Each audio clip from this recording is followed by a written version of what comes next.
Good evening, everyone. Welcome to Rainy Night / Weirdos Assembled. Tonight's topic is the Christmas spirit time or how to stay warm on your motorcycle. I am Rainy Ryder. Tonight I am joined with Nothing at Random, 9 Mills on Two Wheels, the Mad Yankee, and AZ and DZ of the AZDZ Adventures. Say hi, everyone. Hi.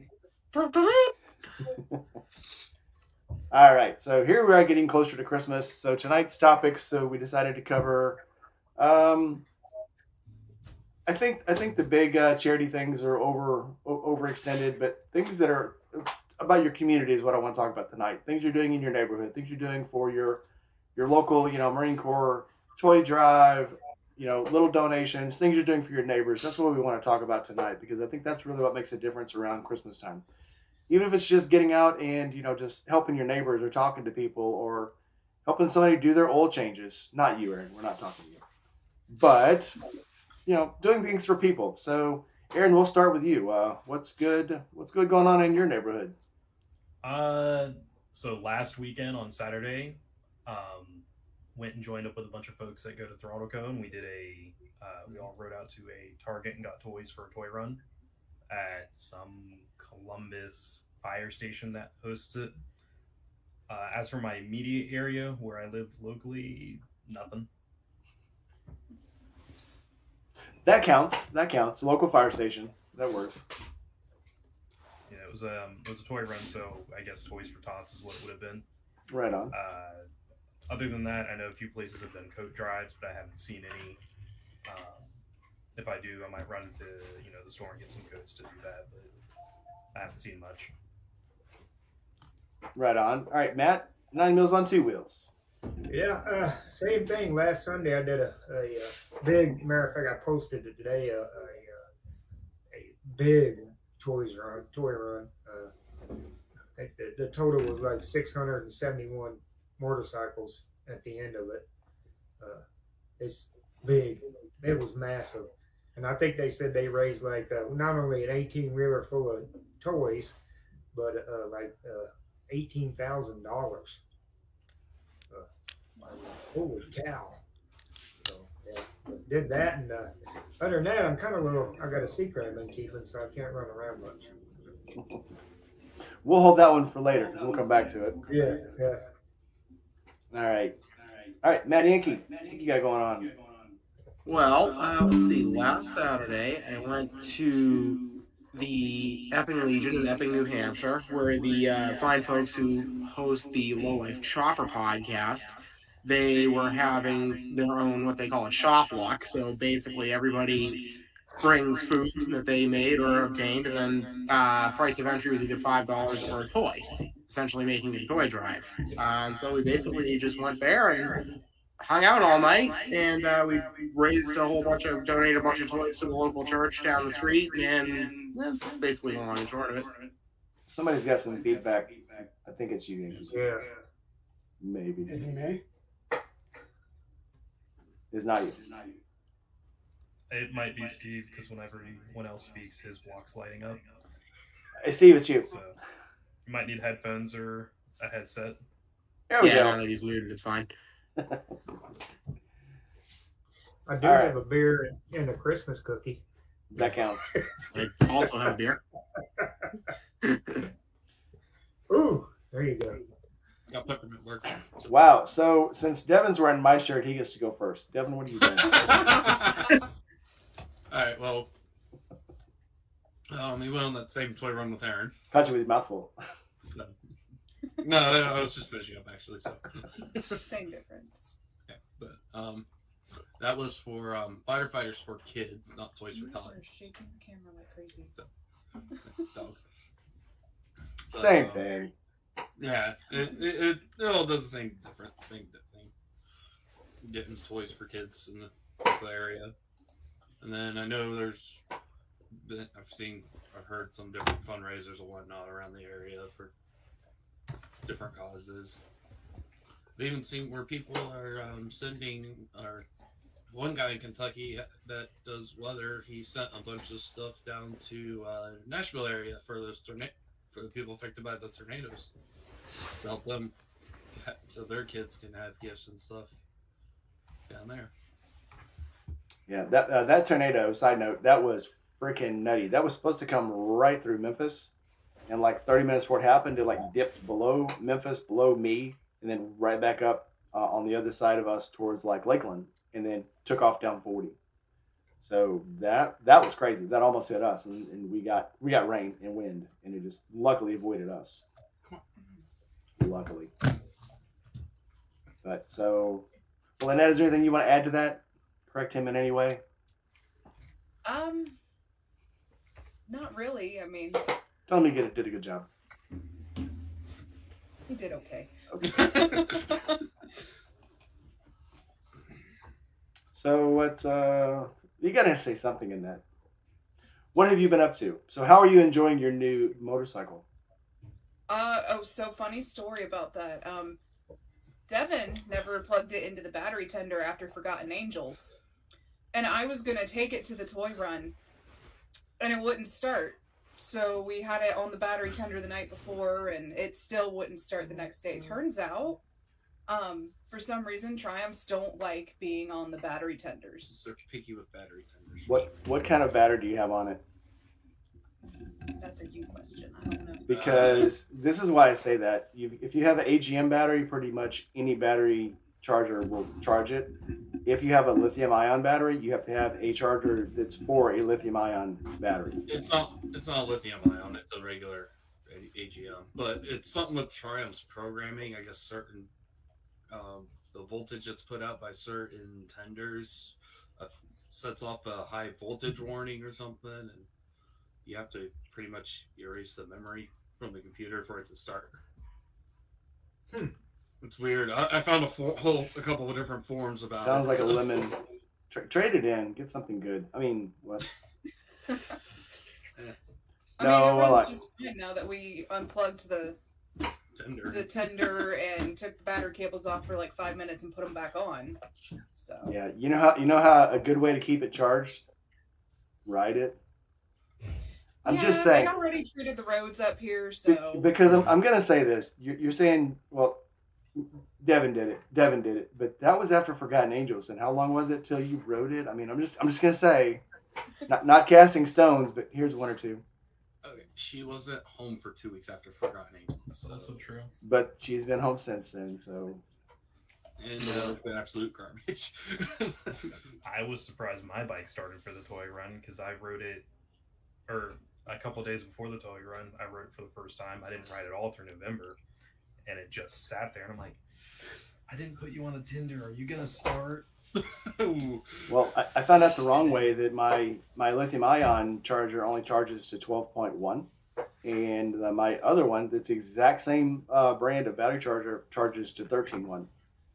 That's why my Harley has been having a hard time starting, because the one for the lithium-ion battery will not charge it all the way to 13.1.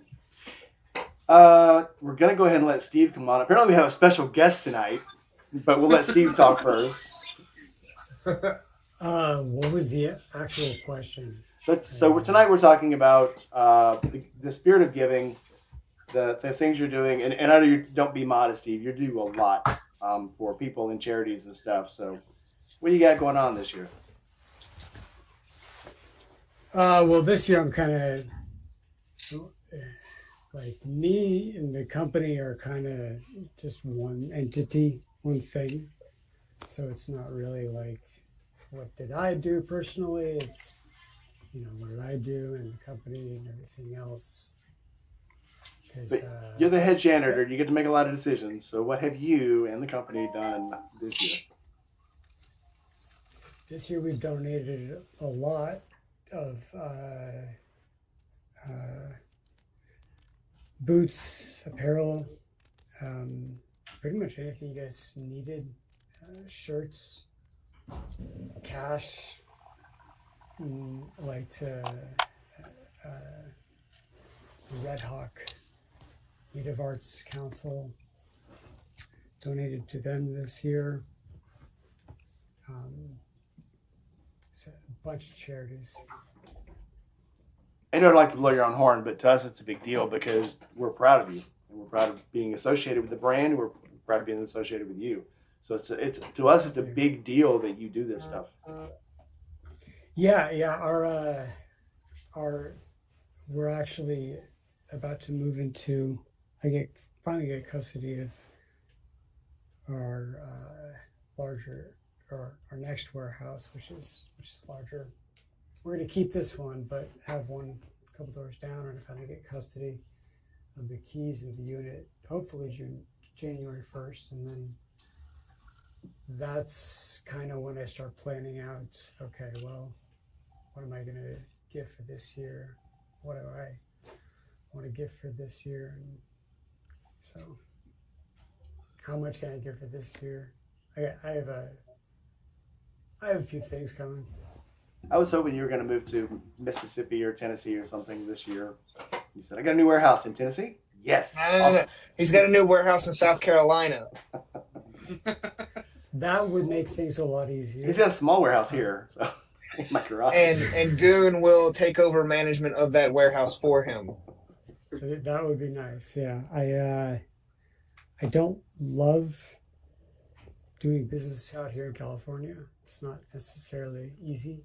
That's where your stuff is. So I mean, and it would be convenient because, like, to be honest, a lot of our All right, fuck it. I don't know. I give up. there's what happened to Goon? I don't think he can get signal. Oh, that sucks. A lot of our customers are on the East Coast, so save us some money in shipping. But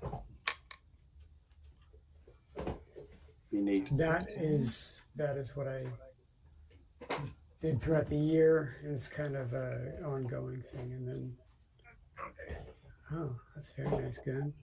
It's very festive. My house is not. Don't look at me. festive The kids demanded it. Oh, I love it. Yeah, my house is a dark, cold place of sadness. Yeah, well, the wife demanded that. Nothing wrong with that. So Goon, you go ahead, Steve. Yeah, no, that's it. That's me for this year. So Goon, you have been absent for a very long time. What have you been up to for the last? How long has it been now? 5 months. Since September. Mm-hmm. Goon has been in the Drill Sergeant Academy and in the process of moving from Tennessee to South Carolina. Did you pass the Drill Sergeant Academy? Yes, sir. Otherwise, I would not be here. That is good. Do you remember when it was like you were like super like I can't do this? Do you remember that? That was like months ago. I remember that being super. I can't actually use those words on YouTube because they're banned now. But yeah, And now it's over. Apparently, it is. apparently you can use more words on YouTube than you can on stream or on what was the other one they were using. But yeah, that's why some other people that we follow and are friends with quit doing stream or what was Steam because and Twitch because you couldn't do stuff on their channels. You can do more stuff on YouTube. They're more lenient. Yes. So you probably missed all that because you've been busy, but I've been, yeah. Well, I'm not going to show you guys what the inside of the house looks like yet because it's a fucking it looks like boxes. disaster. I'm on camera. Well, there's the boogie.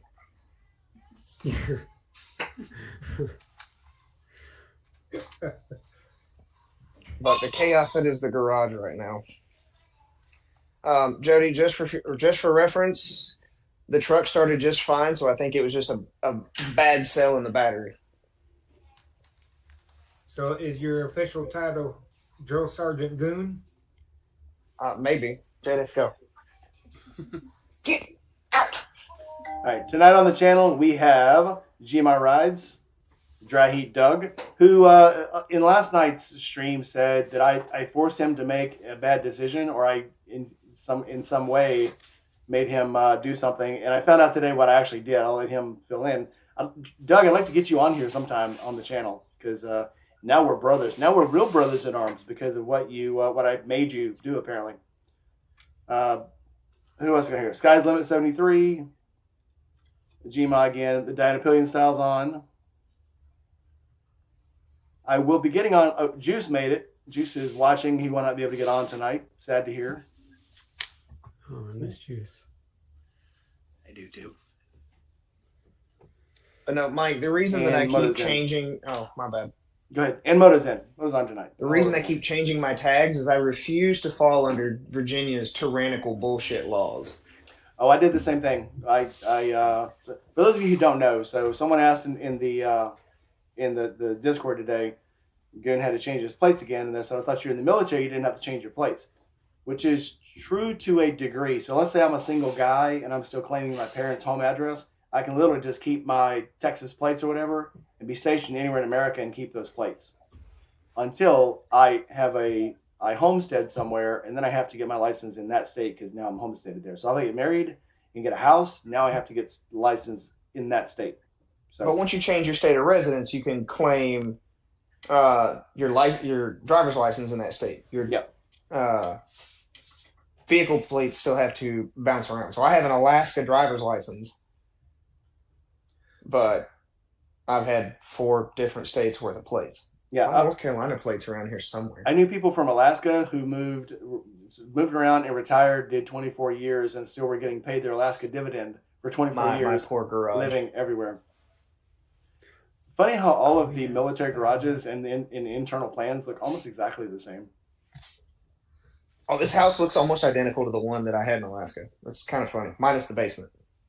It looks like a lot of houses I've actually stayed in or in visited in. Hold up, you got a basement? I had a basement in Alaska. I do not have one now. You do not have a dungeon to crawl into. No. Listen, it's not Dungeons and Dragons. You don't need to hide being in a basement. Oh, here, let me tell you a joke real quick. You see Siren where she's parked, right? Mm-hmm. Guess where the wife wanted to put Siren? In that little cubby. She wanted the Durango in here and Siren relegated as a fuck now. Well, not if you're going to drive it. So are you actually able to ride it in on base? Yeah. It's like to drill? Yeah. Boys and girls, it was 70 degrees here today. I went riding today. Must be nice. I ride every I day. hate you. Just gonna say, Buck Brown came in. Where did he go? There's Buck. So there was a casualty from the move. It was probably the most heartbreaking one for me because I love my Lexan headset. Let me get the helmet out. Oh, not the dresser that went flying down the highway? Well, that too, but that's gonna hurt later when I have to pay $3,000 for a new bedroom set. Ooh. Sticky tape will fix that. Yeah, Oh, that's what I thought too. But it's this piece right here that broke. That actually holds it onto the thing. So, Lexan, if you're watching, I could do with one of the new ones because I've been loyal. You can stick double-sided sticky tape to the helmet, and then just change it out. Oh yeah. I was gonna say we used Just get a can of Flex Seal. Flex But Seal if you will notice, fix I'm anything. actually brave enough to start wearing. Hey, Nice. Hey. that's also I the had a- most nice. comfortable thing. My I own now. stepson over the summer got moved to Virginia at Norfolk, and when his motorcycle got there, it was not in good shape. He was quite pissed. Oh, Oof. trust me. Where's it at? Oh, yeah. Project. What did we started calling it, Nar? The last thing I remember it being called was Project Papagoon, but after that, I think you just started calling it Piece of Shit. Well, I've always called it a piece of shit, but when it was actually together, and I shipped it from Tennessee to Alaska, the movers stole the original exhaust, one of the brake lines, and The original carbs. yeah, the original carbs. Somehow they got the carbs off, but left the airbox there. I just want to know how, with that engine moving around as much as it did, how did so much oil stay inside that sump? I don't know. Until we flipped it over in the back of your truck. Yes. And you'll be happy to know that it was even more of a bitch to get where it's resting right now. Wow. Well, they opened up the doors of the moving van in Old Fork, and his motorcycle was laying on its side, and not only that, but it had fallen previously or something because there were several pieces throughout the van that they just threw because they transferred it several times apparently. And yeah, it was all screwed up bad. Did the movers insure it? Did the movers replace it? The movers are going to have to replace every piece that they broke. Yeah, they all kind. Yeah. Yep. Jeez, that can't be cheap. The movers will have to replace their own limbs. Mike and Nar will be happy to know that this heavy son of a bitch made it without any problems. Well, other than my fucking vertebrae needing realigned. If it was mine, I would not be happy. And it's probably a lot cooler now than it was when we moved it. I remember that thing being about 150 degrees when we were trying to load it in the back of the truck. Oh, you mean the thing that kept burning our hands off? Yes. Yeah. Yeah. We put some nice dents in it, though. The big blacks. And it was hotter when we took it off the truck than when we put it on. Very much so. That Saturday, it was only like a high of 98 with no... it was a low of 84 and a heat index of 116. I remember. Well, I can tell you this. When I rode back, all the way back to Mississippi, it rained. I didn't even put rain gear on because it wasn't even sticking to me. It was like raining on me and like splattering off into a fine, steamy mist. But it felt great. $110 say that Siren's battery is going to need replaced because it dies every time I shut it off. Just so happens to be $110. Probably. Well, I can happily say though, I took my bike to the sports store. I took it to Harley Wednesday, and they fixed it. It doesn't have a battery drain anymore, and it actually does not have any of the alarms anymore. They did find there was a voltage problem. I did not fill them in on the problem that I had before with the battery charger not charging it all the way, but yeah, they did fix that. So good on them. Even though now it's too cold to ride it to work, but I got back to Virginia and went to hop on the bike, and Miss Goon informs me that she had failed to remember to start it every now and then to charge it, and then it was covered with a sheet and a nice fine coat of dust all over the poor thing. So my last deployment overseas, I had a Sabre. I guess it was the last one. I sent pictures and detailed instructions to Diana over the internet on how to start the Sabre to run it. And she did very well. She'd go out once a week and crank it up and let it run for 30 minutes and then shut it off. Proud of that girl. We'll test and see. I'm not starting it at 9 o'clock, 10 o'clock at night, but hey. The lights go. My neighbors have a 2-month-old? Yeah, my neighbor has a 2-month-old. I'm not. Yeah, that'd be nice. I'm going to be a good guy because he boosted the Rebel just a minute ago for me. Oh, nice guy. But now it starts just fine, so somebody please fucking... Oh my god, I hate batteries. Yeah. On the subject of staying warm and it's warm enough to ride, we're going to start with the coldest person, Mad Yankee. So first tell us the coldest that you'll ride, and then tell us what you'll do to stay warm, because you probably out of all of us get the coldest when you ride because of where you are. First tell us where you are, and then tell us what the hell. Well, if you don't know, I'm living currently in the Lakes region, New Hampshire. So yeah, I'm just if you ever look at a map of New Hampshire, you see the big lake in the middle. That's Winnipesaukee. I'm right kind of on the southern shore of that. The funny thing is I don't actually do as much cold weather riding as you might think. Not necessarily voluntarily because I love a nice foliage ride, but the thing is normally once it starts getting into fall, I get so friggin' busy with hunting season that I just don't. And I'm in the woods all the time. But the coldest I'm willing to ride depends entirely on the context.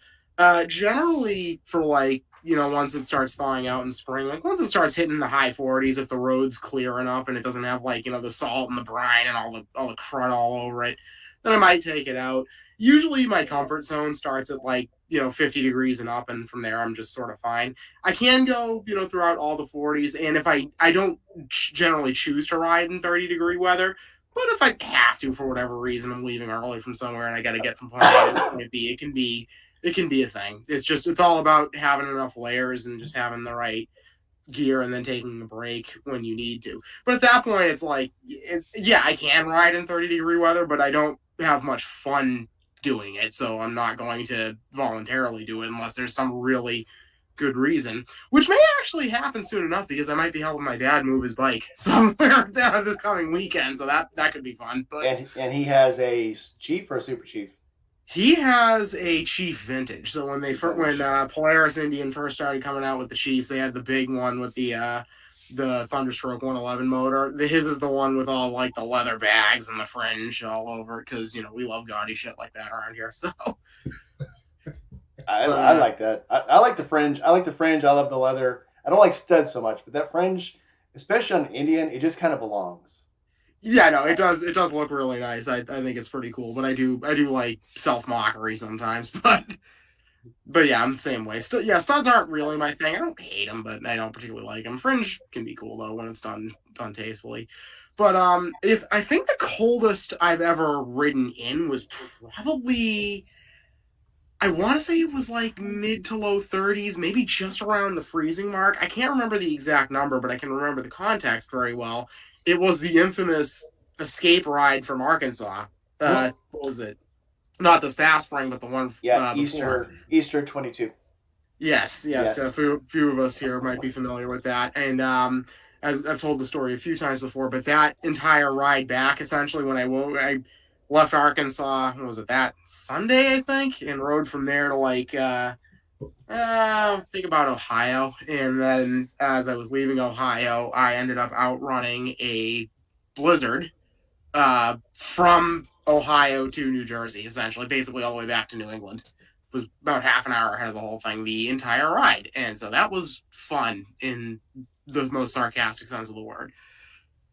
So. There's a lot of merit badges on this screen right now for riding in shitty weather, so throw that out. Yep, that was... and Aaron seems to, just worse than me, I think, seems to draw bad weather. So I don't know about that. I don't know, Devlin, talk about it. What's Devlin, tell him all about it. What's all his faults? Like you're talking about coming back from Forgotten Angels, right? Yeah. Yeah, where Aaron was absolutely freezing and I was nice and warm because I had better gear. Well, my feet did get cold, but that was because they got sopping wet from the rain. But there's only so much you can do about that. But yeah. All right, so I guess you guys might as well go ahead. You and Annette, you're right. So who's further north, Aaron or you two? We are. Okay, so you're further north. Tell us how you stay warm and how long will you ride into the snowy season? Heated gear. I'll use that a lot. I don't like riding when it's like colder than the 40s because I have an iron deficiency, so I get colder easier than most people.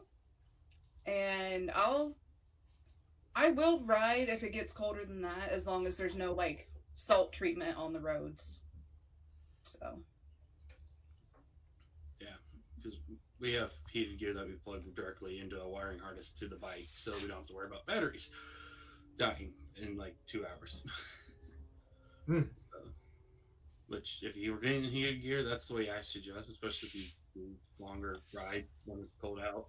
I mean, depending like how cold we'll ride in, just depends on what's going on. But like, there's something going on. As long as the roads are decent shape, we'll ride. But like going to work, it's 10 minutes for us. If it's below 40, it's not worth trying to bundle up for getting 10 minutes down the road just to have to take it all off to get in our work clothes.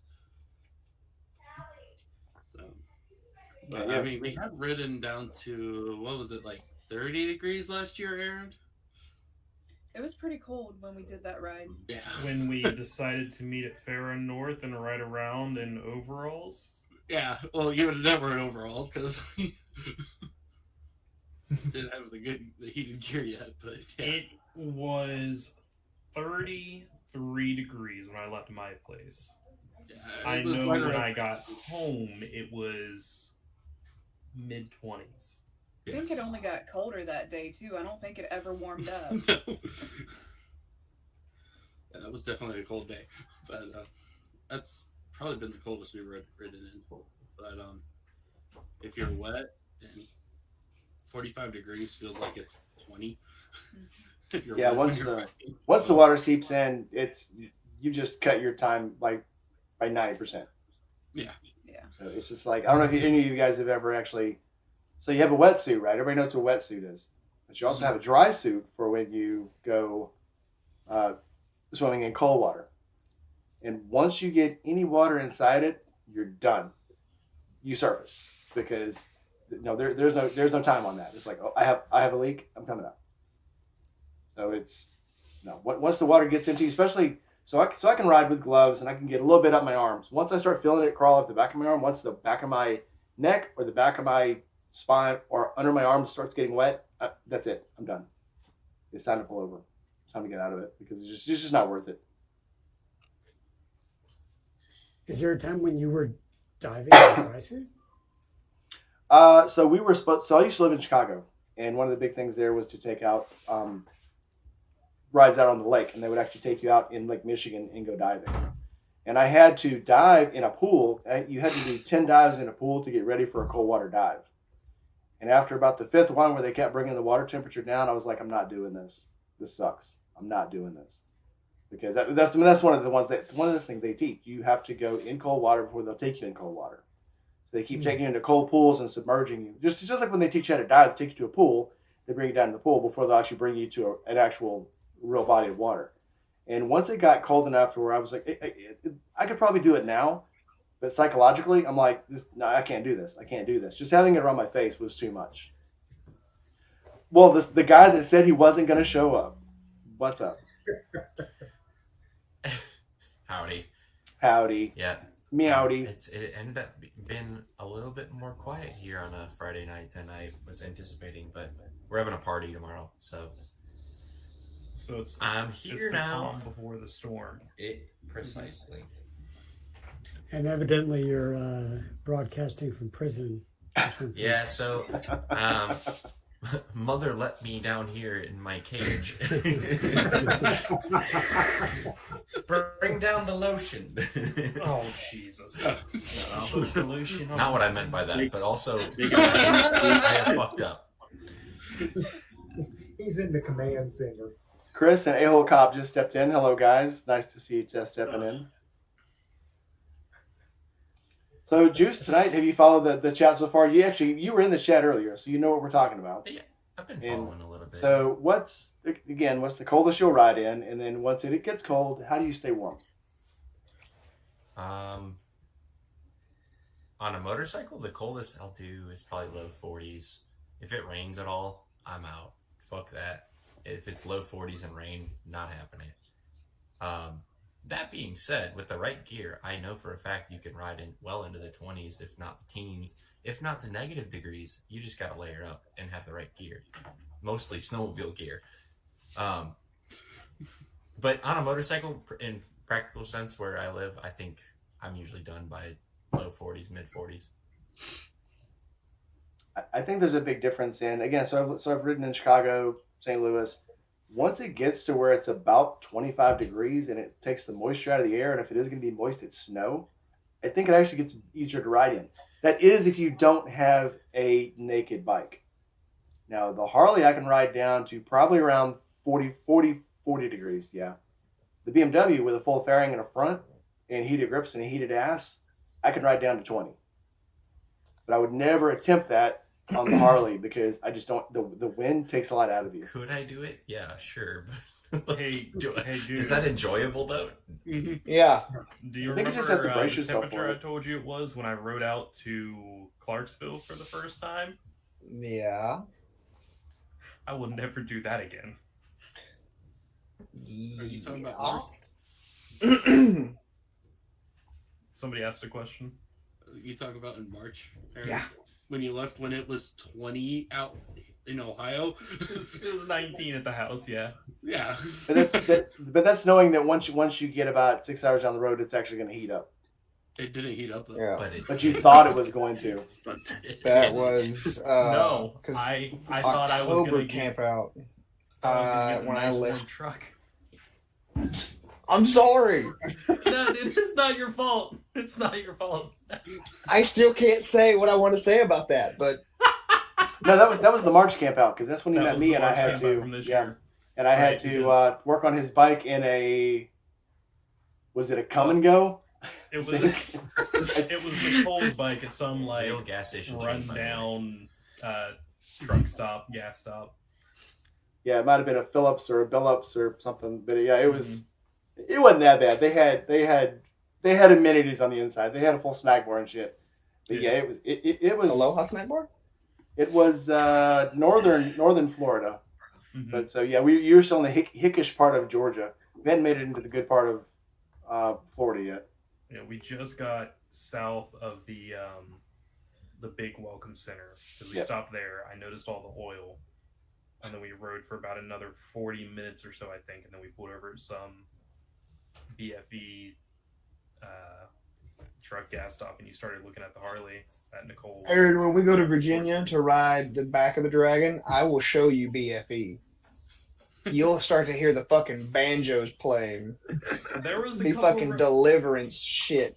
There were a few roads that I got put on my way down to Columbia to see you that I'm like, if I pull in somebody's driveway to turn around because I missed a turn, I ain't making it out of the driveway. I'm getting shot and eaten. That's all that's happening. Oh, I pulled into one in Mississippi coming back that I was almost out of gas. I was trying to make it to Grenada, Mississippi, and I wasn't gonna make it. So I'm like, I'll just pull off. And it was one of those that it says gas station pull off here, and when you pull off, it says it's like 2 miles that way.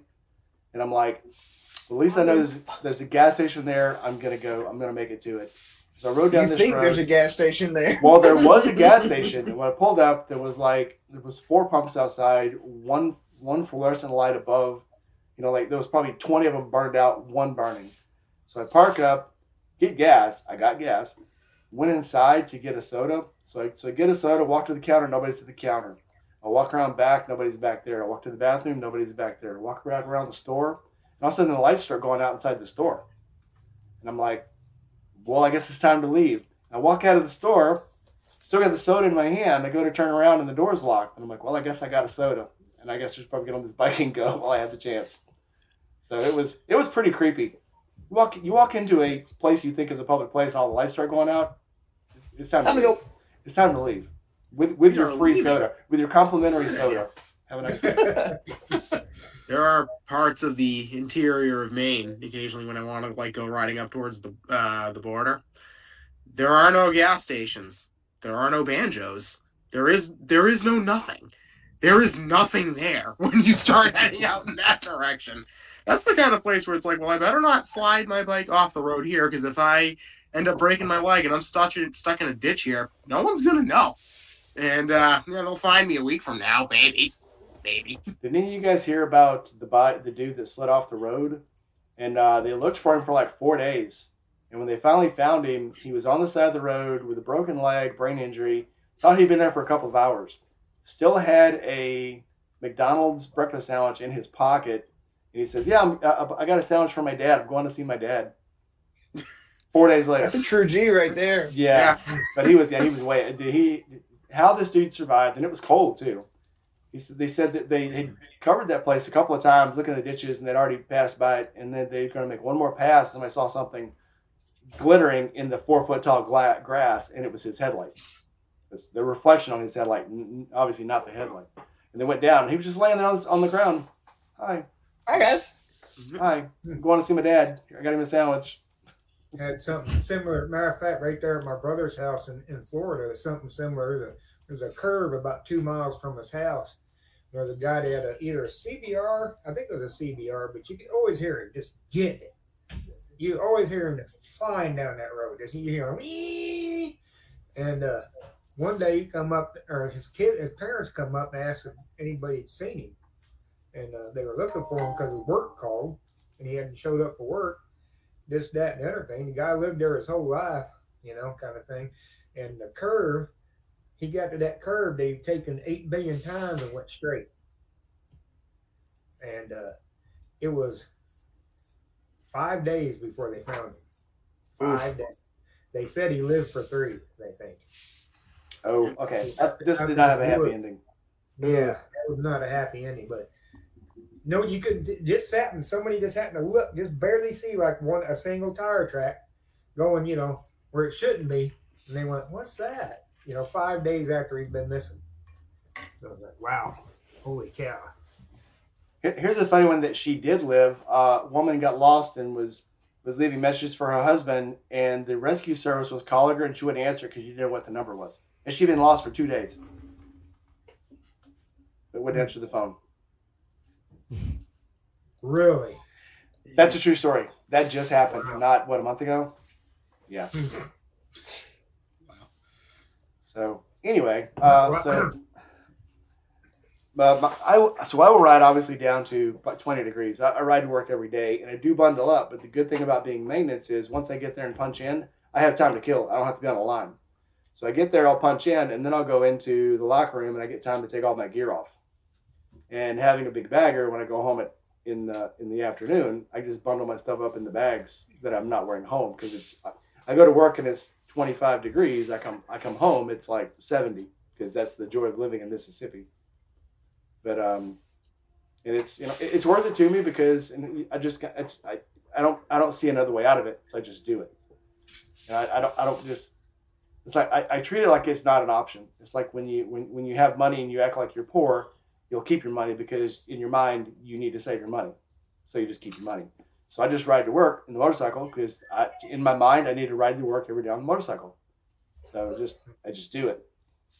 If you don't have another option, you just do what you think you need to do. So. Yep. Did that for a while. That's like when I left for Forgotten Angels, and this was for the wedding, so it was last October.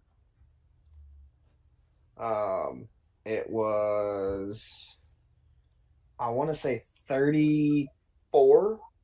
There was frost on Siren after like 10 minutes of sitting outside, and I'm like, oh, this is going to be a terrible time.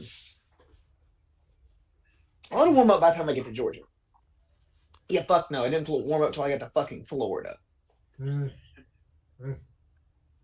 That was a 14-hour ride there with, nine of it being colder than all hell. I couldn't feel my fucking fingers. Sounds like. And then I went and bought the Indy Ridge gloves, and fuck yeah. That's all I'm going to say. I know Steve says those aren't the gauntlets. He says they're not winter gloves. They absolutely are. The denim and leathers work phenomenal. Oh, the gauntlet ones? Absolutely. For some reason, probably because they're black, but the black ones are better in the cold than the brown ones. Probably because they absorb more sunlight. They just stay warmer. I'm not sure. Probably why. Also, Aaron, because I oil them. Version you have. Whichever the last version I had was. I've actually gone through a few of the gauntlets because when we went to, I'm not sure. I think I gave Mad Yankee a pair of them when we left that Easter from Eureka Springs. I think I gave you some gloves. I handed out 8 pairs of gloves that weekend because I brought them for people to see, and all of a sudden it went from being 80 degrees to being like 50 degrees, and then it went down to 45. And I told Steve, I'm like, is it okay if I give some gloves away? And he says, yeah, give them away.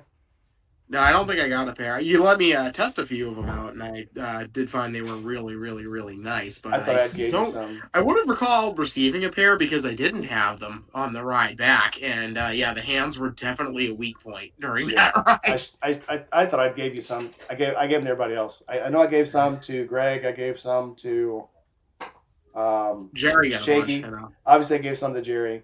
Yep. I gave a lot of gloves away that weekend. No, that was I mean, it's kind of up to Mike at this point. Like, if you guys need gear, you gotta just ask Mike.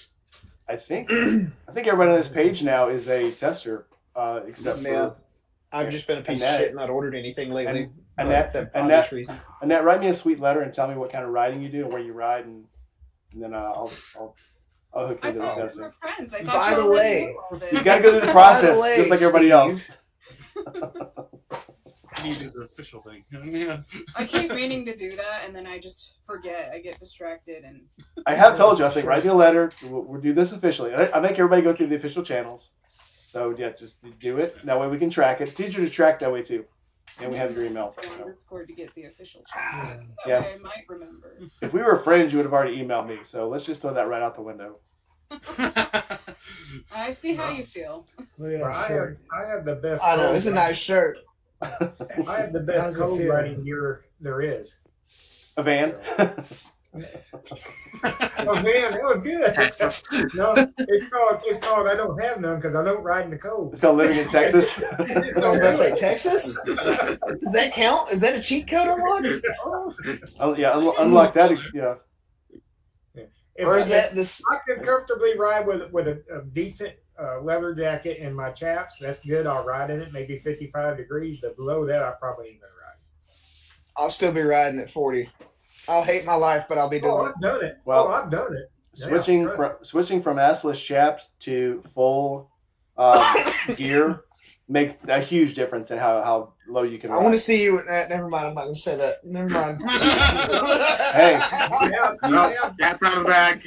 Well, you almost you didn't go to the camp out, but I almost did at the camp out because for Josh I was gonna sing Turbo Lover and dress like Rob Halford with assless chaps and a leather vest. But the kids were I on was the stage. busy earning a cool hat. Okay. You got that hat, buddy, and your rope. Did you get a rope? You get a rope for that, Very don't you? cool hat. You know. You don't get a rope? We get ropes. No. They cheat you guys. You should join the Navy. Oh, fuck that. More self-respect. Yeah, with all those kids on the stage, I was not about to try to do anything, volatile and risque up there. Look at that That's guy. a fancy hat, sir. Oh, wait, no. Fancy hat. Mrs. Goon kept the angry picture because they put the lights in my face. That was not intended. That's a quarterdeck picture. Hmm. That's the one they put up for the new recruits to see when they walk into their Exactly. barracks. Screw up where and this one feed you to goes. this guy. Yeah. Who's our senior drill But then- instructor? Oh shit, I quit. My Medical my discharge. cousin, you guys that know him in the chat or Discord as Bear Chris, got me this. Oh. It's a hat press. Oh, nice. Oh, nice. Nice. Oh well. Something that I didn't even know existed.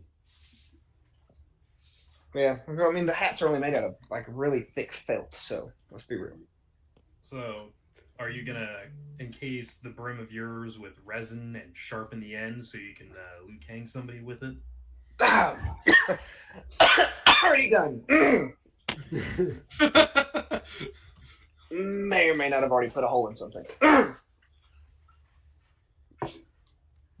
All right, Okay. Steve, you're quiet on this whole cold thing. Tell us about the coldest you've ever ridden. Yeah. 65. It's California? It's 70? Well, there's mountains I there, mean- so you've ridden the cold because you said you're right up in the mountains. You go up. Yeah, So- no, I go up. We have mountains in there, it's up to 10,000. You can't ride to the peaks, but, you can get up to 8,000 or 9,000. And it's kind of crazy because, like right today it was 75 and just a nice breezy day. They're saying that there's going to be some rain coming next week, so we're all very excited about that. It's that time of year. It's going to rain for 2 days in California. Yeah, it's going In to rain SoCal. for 3 days, and there's going to be live team coverage on every local news station. You're going to have Jim Falling. Jim Cantori is going to show up and go, "It's raining. Oh my God, we're going to get washed away." Yeah. Sours. Mudslide. And we have Oh, by the way, real quick, Rainey, Yeah. I'm not sorry about the Army Navy game. I didn't even watch it this year. I don't keep. Well, I'm not an active participant anymore, so I don't keep up. All I can say is when I was in, we won. I'm not going to say that's a definite link to anything, but when I was in, we won. Well, and they're definitely starting to show that the Marines are slipping. Well, we're all fighting real. They're wars. letting more paratroopers on Army's team now. So that's why they're doing better.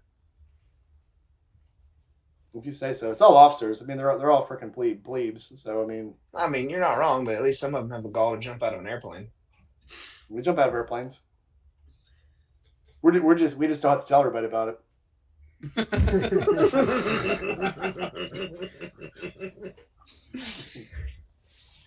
I trained to jump out of an airplane, but they never let me.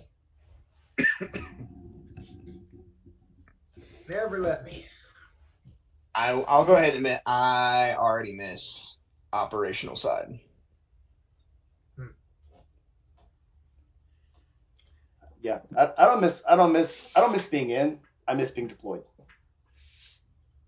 That's a fact. Send me back to the sandbox.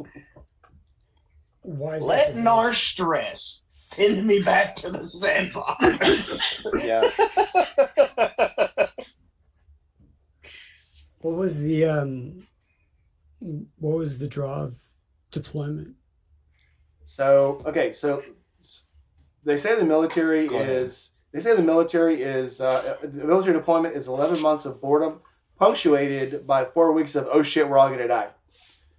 But when you're deployed, you don't worry about things like the shine on your shoes, the creases in your blanket, the paperwork you have to do, all the NKO and AKO training. If you know what I'm talking about, Goon. Yeah. When we were deployed, we didn't do any NKO training. We all would get together for about 50 minutes in the morning and say, everybody sign the 3500. Training's done. Okay, let's get back out there. So there's just a whole lot of extra bullshit you don't put up with when you're deployed. Because when you're deployed, you actually have a job and you stay busy, and the time goes by, and you kind of make your own fun. And rules are just a little more relaxed when you're deployed, so you can kind of you can bust free, have a little more fun. And Geneva suggestion. Convention. and there's more kind of well nobody can watch you. Never mind. And no. Yeah, when there's no embedded spotters, nobody sees anything. I'm just gonna say guidelines. But yeah, It's like a loose syllabus. You take away our caffeine and our nicotine, we take away your convention. No, well, what they say? So if nobody's wearing a baby blue beret, there's no Geneva Convention. If nobody's there to watch you break the law, there's no law. Anyway. I mean, I'm pretty sure that's in the the last rule of patrolling is get your story straight. So, well, the first thing they teach you is how to do an after-action report, and as long as you can do your after-action report and provide good pretense for everything, it's legal. How did we get on this subject? I wish you guys could talk a little bit more about this. The a-hole cop worked with a guy who was in the Navy on a submarine. So, I don't know much about submarines, but this brings me back to the Army-Navy game. I felt bad for the Navy guys because your uniform this year was all submarine-based. And the unfortunate placement of the submarine on that helmet made it look like a giant penis. That may have not been an unfortunate placement. Somebody did that on purpose, I'm sure. It was the battle of the dogs and the dicks this time. You remember the guy from Airfield, from NAS Whitefield, that drew a dick in this guy? With his F-16? Yeah. Navy draws dicks on a lot of shit, I'm just going to say. It's a pastime. It is. Anyway, how do we get on this? So yeah, basically when you're not deployed, they keep you busy doing just bullshit jobs. When you're deployed, you actually have a job and you stay busy and you feel gainfully employed. You feel like you're actually doing something. Yes.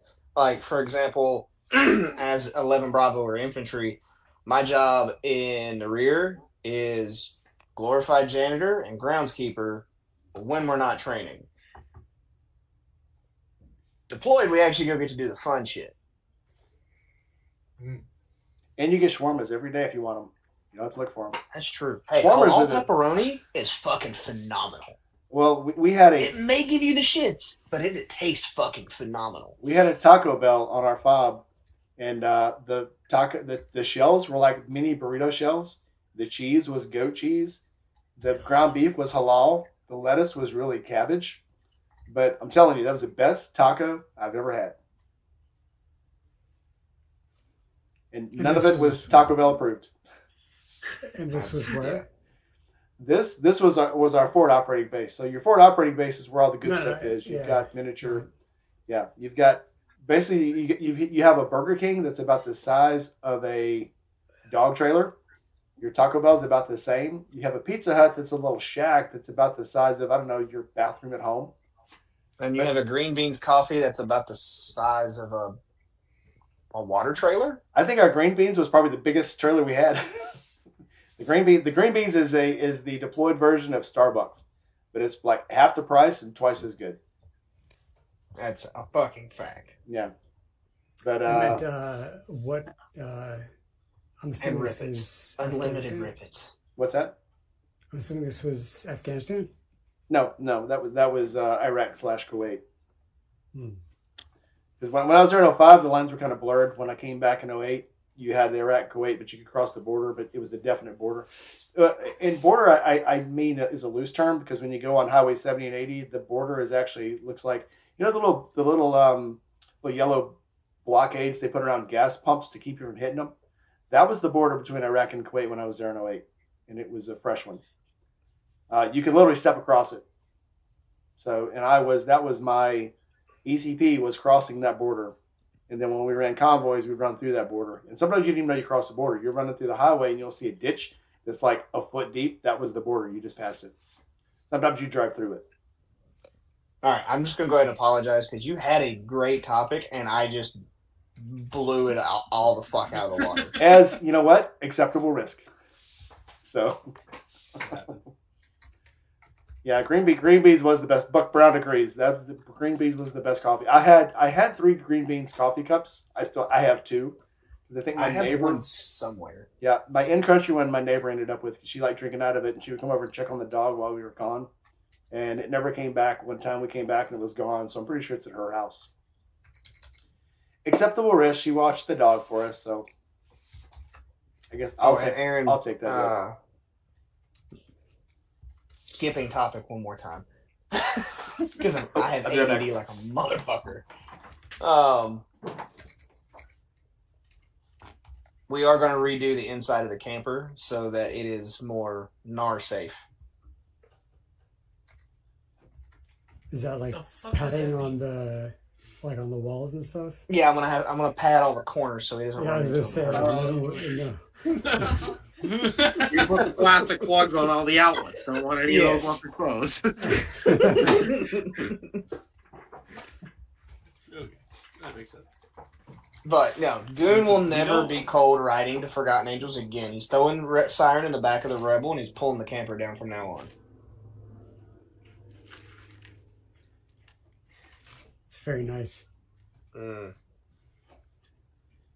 I got room for 11 people. You see my cup, dude?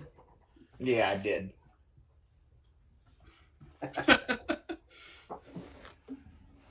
All right. Okay, so we're kind of getting back on topic, I guess. So. Yeah, I said never be cold again. So now someone segue into it. All right, hey, I win. Good job. All right. I used to I could tell you the worst weather I've ever rode in. Now I actually have to think about it, and all the times are usually coming back from Forgotten Angels. Except for one. The inadvertent snowstorm I drove through coming back from work one day. And it did make a good video, though. So, starting with Aaron, and you're going to have to choose too. Oh, you got your mouth full. We'll skip Aaron for now. I mean, that's where he's usually at. All right, Aaron, what's the worst weather you've ever driven in? That's what she said. Okay, so the coldest or the worst weather? I think that's You choose. different for me. Dealer's choice. Worst weather, honestly, probably coming home from Honey, going through West Virginia. can I put one of my with Rocket Sun Devin, flags right here? because it was all of about 40, 45. I got completely soaked because my rain gear failed. And I mean, I was soaked all the way through. Yeah. And at one point, no, I can hear you. Coldest was this past March riding to Clarksville because I left my house. At my house, it was 19 degrees. I got to Clarksville, it was 20 degrees. And in the hour that I sat in a gas station unthawing a little bit, it warmed up 5 degrees. The warmest temperature I saw that trip in that like 17 hours of riding was when I got to the parking lot of the Tipton Hotel. The Tipton Hotel. I started over there. The Tipton Hotel. That was all of like 45 degrees. Just the Tipton. Just the Tipton. Just the Tipton. I brought the debauchery back. I'm sorry. It's all good. This is why we missed you, dude. Yeah, so Hey, another benefit in R is now you can stop here and get warm instead of having to drive to Georgia. And I could follow And the trailer see. down. Yeah. Yeah. Unless he stands you up again. I was gonna say. Not happening. We have some new people I on don't the have chat. certain individual in charge of me anymore that just rejects things out of the fucking blue. Chasing Ghost stepped into the Words. chat. Stephanie's in the chat now. Hello, Stephanie. Nice to see you.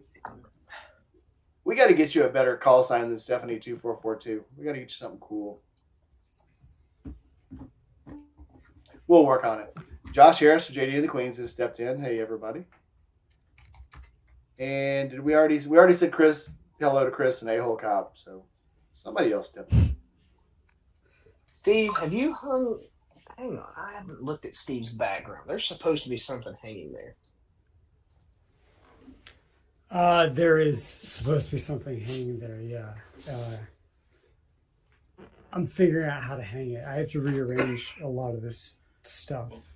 In case you didn't know, Goon, Steve has recently had a surgery, I believe. Oh, I know. Get something removed that was causing him a great deal of discomfort. I texted him occasionally and asked how he was doing. Yeah, no, and it's a fair point. I've had plenty of time to do it. But the last 6 months to 9 months, I was doing like 14, 16-hour days. And this last week is just kind of when, all right, people are kind of slowing down. Like, I didn't send out any Christmas emails or any more emails about my fucking kidney stone surgeries. I have PB pain. And now's the time for everybody to order. Yeah, like I don't care if you order right now because I want to go home at like 6. So order or don't. I think I deactivated like a ton of promo codes. But no, I had plenty of time. I have plenty of time. I have a lot of interesting new art though, so I need to think about how it all fits together. I actually got one. I don't know if you guys know What's Up, Bob. Like, I have like 8 different worlds that are like have all these groups. Like, you guys are this group, and then there's like other groups. But What's Up, Bob? You got? Me and What's Up, Bob? Yeah, we're friends on cool. Instagram. He's a different kind of guy. He's a very wordy guy. Oh, that's nice. So he made me this. Oh, neat. I don't know how well you can see it.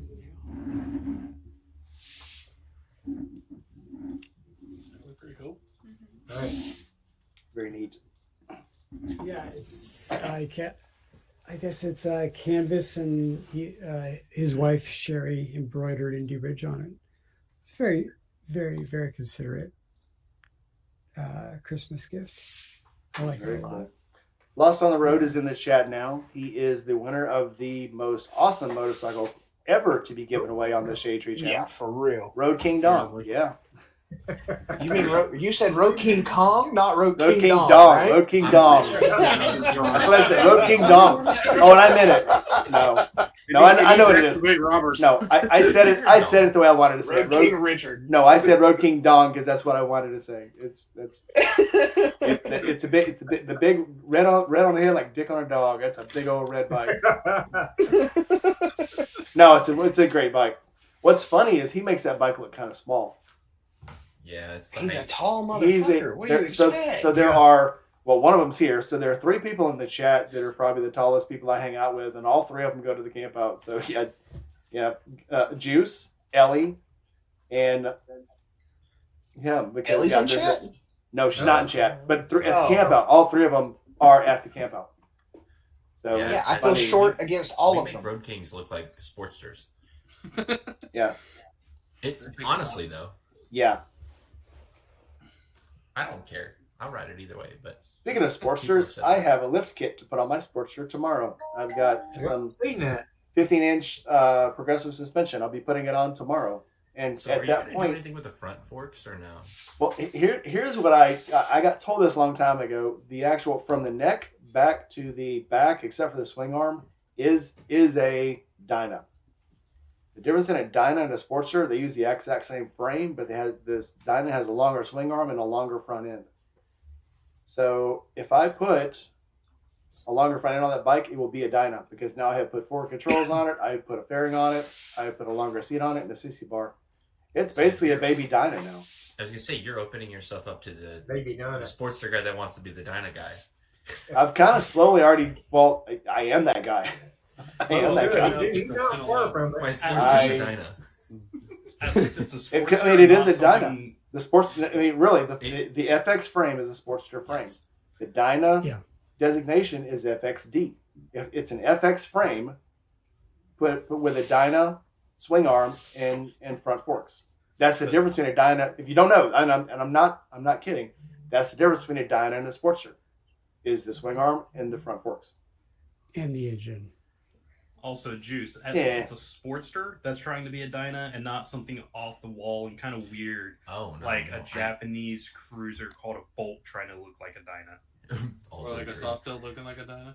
Although to be honest, the Bolt looks more like a At least- Sportster At though. least it doesn't have T-bars, so that's got that going for it. We love our Bolts, our Yamaha Bolt boys. So I've been talking with Brandon, and he has not ridden since that last time. I think he popped up in one of my videos or one of my clips or Instagram posts. Come He's on. like, I just haven't had time. I've been busy. I'm like, Make time. bullshit. You work from home 5 days a week. You can easily go take a little 20-minute ride for lunch. Some people are just like that. They get a bike because they want a bike and they think it's cool, and then they sit around for a while. I don't know if you guys see that R18 that's up at the Harley dealer that I went and saw. That bike has That thing's 4,000 cool. miles The red on and it. black one? Yes. Yes, I saw that. 1,000 miles, man. Yeah, it has 4,000 I'm miles on jealous it. of that one. I actually saw a And it's got it's Anniversary edition ultra limited listed for sale on Facebook Marketplace with 8 miles. it's ridiculous. What? I got my BMW. I got on it. First time I got on it for a test ride, it had 2 miles on it. I put 8 miles on the test ride, and then I took it home. It's got 29,000 miles on it now, and they're all my miles. And I can't believe, and that's only been 3 years. I can't believe someone would have a bike. So some of these bikes 10, 15, 20 years and still have less than 5,000 miles on them. It's ridiculous. Well, in Brandon's case, he does need new tires because they were low on tread and dry rotted when he got the bike, and he rode around on it a fair amount for someone just starting to ride,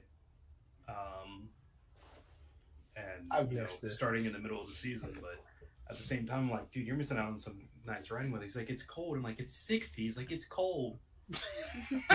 But he is. He's a skinny Who's guy. this guy? He's a skinny guy. He's a very skinny guy. He so ain't got a lot does of pretty he ain't got a lot of meat on him. So yeah, bundle that boy up and take him riding. That jacket, Just want to talk to him. I just want to talk to him. But I told him that come springtime, he best get some new rubber on his wheels because I'm gonna come down. We're gonna start going on rides. Yeah. Damn Sometimes straight. people need a If poke. he's scared to ride in 60-degree weather, it sounds like he needs to wear rubber somewhere else too.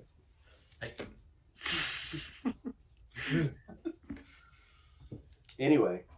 Just saying. We call them fair weather riders around here. I'll admit it, I'm a fair weather rider. I don't play. That reminds me. Used to be all that silly stuff. You've proven your shit already though, Matt. Yeah. Yeah, Matt ain't got nothing to prove. I think Well, when you live in the South, though, I give a lot more grace to people that live in 100-degree plus temperatures in the summer. Yeah, okay, you don't want to ride in 50 below, or below 50 rather. Mm-hmm. I get it, but Midwesterners, we have to shame each other because you're used to this shit. Yeah, See, I was the- when Mike said, like, what's the worst conditions you've ever ridden in? I Oh, it was was like, really dusty. I don't It was know, really like- dusty last Tuesday. Oh my Like a gosh. light- Yes, California guy. it was like a brief light drizzle. And then, There was this one time that I couldn't lane split. yeah. And it was like, It sucks so bad. Great the for a Tesla. sun, the sun like was obscured by these puffy things for like just a couple of minutes, and I was scared. And I'm driving, and I'm just kind of all over the highway. Once I drove through a puddle of shell casings and almost lost control. Backyard blast. I live next to Memphis. I don't have any room to talk, so. Right. Every- I agree though that riding in hot weather can actually be more difficult than riding in cold because you can always add more layers. You can only subtract so many until it becomes a sex crime and illegal. I probably the worst weather I have rode in was going down to Texas. This was probably 2 years ago, and when I was driving between Alexandria, Louisiana, and Beaumont, Texas, it was 127 degrees, and I literally got second-degree burns on the back of my wrist because right here and right here, my jacket stopped there, my gloves stopped there, and I had a burn stripe across there that was bubbling by the time I got to Texas. It was, and that's when I also learned you can use the buffs as wrist guards because that's what I did. I put buffs around my wrist to keep the sun off. And yeah, you learn weird things. Yeah, necessity is the mother of invention. No That's a kidding. fact. More often, why I'm actually wearing a buff is so that my face doesn't get like sun and wind burned. Yeah. I mean, you guys have seen how pale I am. I'm slightly sick, and I've had like a beer and a half. Look at how flushed my cheeks are just from that. That is because I have like no pigment in my skin whatsoever. Well, It's been frozen out. and speaking about getting, that nasty sunburn like right here where the gloves and your jacket, Oh, yeah. separate. We all saw what happened to Sydney this year riding around like that, right? Back in March, how she had like 3 fingers line worth of just bright cherry red from where her jacket sleeve and her gloves never met. So, and then I ride, with little gear, very minimal gear a lot. So I started getting sunburnt arms. So I followed something Goon does, those UV sleeves. And I bought Those a things are four-pack. fucking money. I started wearing them at the beginning of this summer. Yeah, they're awesome. I got a drawer full of them. I meant to buy 4. They sent me like 20. Yeah. Like 10 So I pairs. gave Yeah. that to Sydney, and she started wearing them underneath her jacket and stuff just to help cover, her that area here that for her. On I'm that such a note- good influence on you fucks. Yep. What kind of material do you prefer for the sleeves? Because I've got some that I'm making, but For sun, rayon is fine. You just need something to block the sun. You don't have to be fully. Lord Indie Ridge is dabbling in something else now. Yeah, Honestly, I'd say I mean, it's easy. Anything that's SPF 500 is No, usually but good. like, right, but so like you can't like black is going to be the most UPF resistant, and white's going to be the least, obviously. But the actual material, do you guys prefer something that's more like a rash guard material or more like a compression sock material? One set that I have is kind of like compression socks, but it is a mix of I think it's a polyester or something kind of elastic mixed with Kevlar. Like it's a different weave. And they're slightly warmer, but they still offer that UV protection, and it's more protection for abrasiveness in case, forbid I actually go down. Yeah, mine are just real thin. They're like rayon. They're like 50-50 cotton rayon, and it's just enough to block the sun. And it's when it's 110 degrees, I don't want anything that's going to help me hold the heat in. So do you have like a strap for your thumb? No, I would love to have one though because they do right up. Let me go grab them. I'll show you. I'll be right back. Yeah, on one of the sets I wear, I actually just cut holes in them so I can put my thumb through because they do eventually. If I'm writing for a long time, then it does start to ride up. Right. Stephanie's talking shit, Steve. What's that? She's like, yeah, they'll be out in 2035. They have to be perfect, though. Yeah, 8 iterations of them. Is that so? The power is out in our house, so Steph's probably in the other office, and She's at the warehouse. Yeah, she's just not in here. She wanted to join the convo, but I guess we're getting feedback. But no, I'm having samples made, and they're on their way up. So I will happily be your guinea pig. Well, I just need someone to use the arm shields. I don't need it. So, I mean, I can pet you and I can feed you. I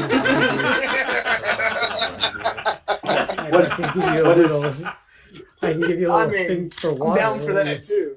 What does Sydney say? Feed me, I'll fight for you. That's what Sydney says. If you feed me, I will fight for you. So I love these little bottles. So these things are awesome. I love those bottles. Mike, let's see them. So I've got these. This is what I call my manihose. And I think these are funny because I have a tattoo sleeves already. And when people talk about that, I wear these because I want tattoos. I just pull them down and go, "You mean like these?"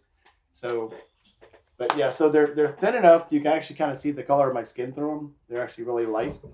They have small cuffs on the end, which is really important. I mean, I've had the ones that didn't have the little cuffs, but the cuffs do help keep them down on your wrist. The ones that don't have that cuff will keep sliding up.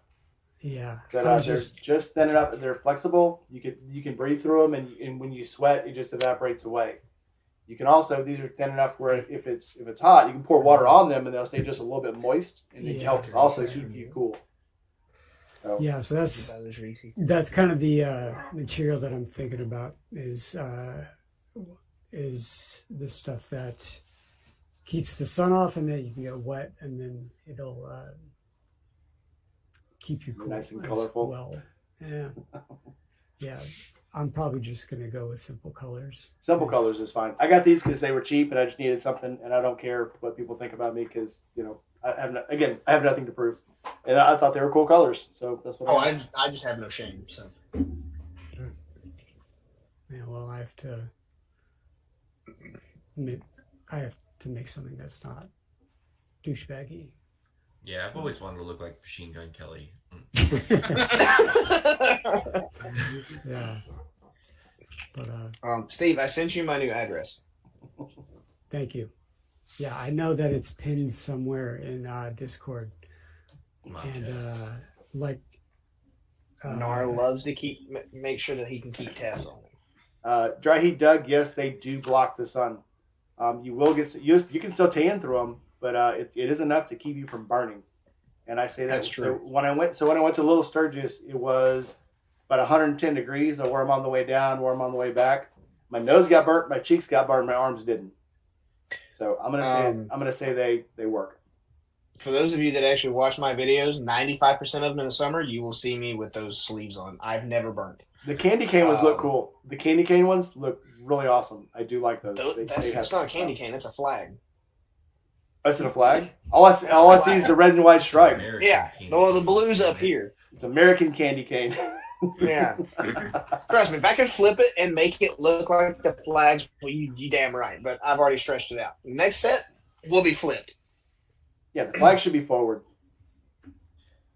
I didn't think about it. Maybe 3 flavors. But yet the Navy wears it the other way. The blues in the back, like they're running. No. Oh no, no. We don't wear them backwards. Flags face forward. Yeah, my dad actually wears this driving a semi truck in Florida.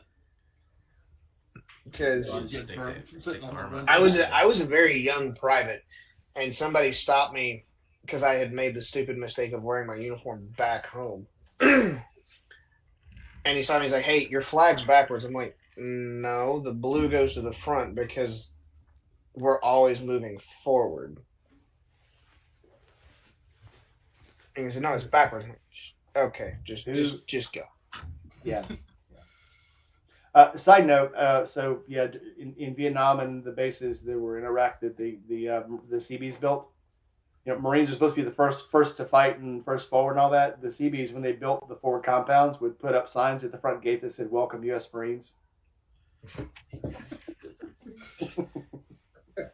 because the CBs were going and building their bases for them or building their fobs. Yeah. Good times. Oh, Steph, I'm not worried about it. Yes. I'm 110% not worried about it. Yeah, Jason goes, good story. Yeah, I like to protect my tattoos take a beating enough as it is. So yes, they do protect my tattoos. I cut the fucking hell out of my wing on my Phoenix when we were moving. I might have to have it touched up. I tore all the ink out of my arm. I don't know what Steph's I got caught on. actually trying to convince me to get a sleeve. I want to finish this one. I So want to get a Thunderbird up here floating, covering the Phoenix as it's rising. okay, so who's going to the March camp out? Steve, put your hand up. No, I know. We need a tattoo outing. We need a tattoo You outing. know, and if I can interject, you know, they're actually talking about putting together a Oregon, like a Portland camp out. Yeah, that was gonna be what another year and a half though. I don't know the timeline on that. I do I think it will, probably won't be this year, but I mean, They've mentioned I that. can't pass on that. West Coast thing. By that time, I'm I should have interested. won a lottery. By that time, I should have won a lottery and been able to drive to any of the campouts that happened. So I'm gonna say I'm in. By that time, he will have 10,000 subscribers and will not have to work a day in his life. I might have 2,000 by then. I'm about to crack 1,000, and I'm so excited. I'm watching I'm it. so excited. I seen your. Well, I try to figure that out too. Seeing your post with what you've made on YouTube, Yeah. they won't monetize me. Yeah. You know, I got Tony. It's not Tony Munsey. Who was it? Tony Munkets? No, it wasn't him. Oh gosh, it's somebody that follows me gave me $3.50. Joined my YouTube membership. He's the only member I have. Oh, is that what it was? I Yeah. thought you actually heard something from ads. I'm like, what? No. They won't, Well, they run altogether now I've made $500 off of Wings Wheels, but that's a different pot of money. That's not YouTube money. That's actually Facebook and Instagram money. So He's selling. Never mind. I'm selling. Never mind. Yeah. Never mind. Feet pics. I was gonna go deeper and darker than that, but you know. I didn't know you had an OnlyFans. Hey, I would. If they make money, if it make money, I'd sell feet pics. Shit. Hey, there's I was on Josh's live stream or it was a premiere, and Jason from Sugar Tree Farms asked how I was doing. I said, doing the normal stuff, sitting here in my Spider-Man underwear, eating Cheetos, and Josh was laughing, said a few things, and then if you look forward on the comments on here, I think who was it? It was Buck Brown asked, "I hope Matt's not sitting in his underwear or something like that." I actually tried to get my grandson to come take a picture. I was sitting here in my Spider-Man underwear eating Cheetos. Here is the bag of Cheetos right here. Wasn't that a Ron White joke? Are you sitting naked in a beanbag chair eating Cheetos? Yeah, and he wouldn't take a picture. My grandson ran out. I ain't taking a picture of you like that.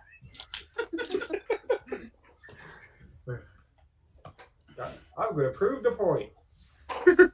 Yeah, that reminds me of a different joke, but yeah, then again, I don't want to be demonetized if I ever get demonetized. So. Everybody make sure you click the like button. I know you're all subscribed because you're all great guys, but make sure you hit the like button. So Sydney was going to try to make it tonight, and I did have She a had some, special guest tonight, but she's not going to be here now. She has some good news, and I won't spoil it, but Okay. Today was a good day for Sid. Sweet. And send all the good vibes to Sid today. Is it what I think it is? I can't read your mind. I don't. I think I know what it is. Let's just say I'm yes. pretty sure. Let's just say yes.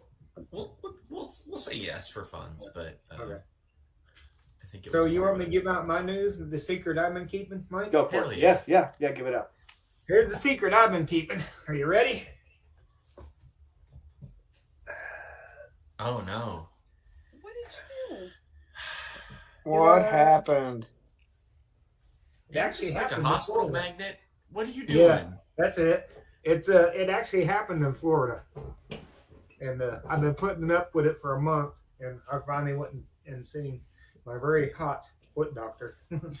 Anyway, I have a high arch, and it's easy. I roll my ankle easy, and a couple of years ago, I rolled it bad enough that she said I needed surgery after they'd done an MRI. The tendon that goes over the ball is so wore out that it needs to be replaced with a rubber band or something, and the ligament that runs along the bottom is messed up too. So, but back then I didn't have insurance, and I couldn't get the funding up to have it done. So now I got insurance, and I got all this other stuff going on.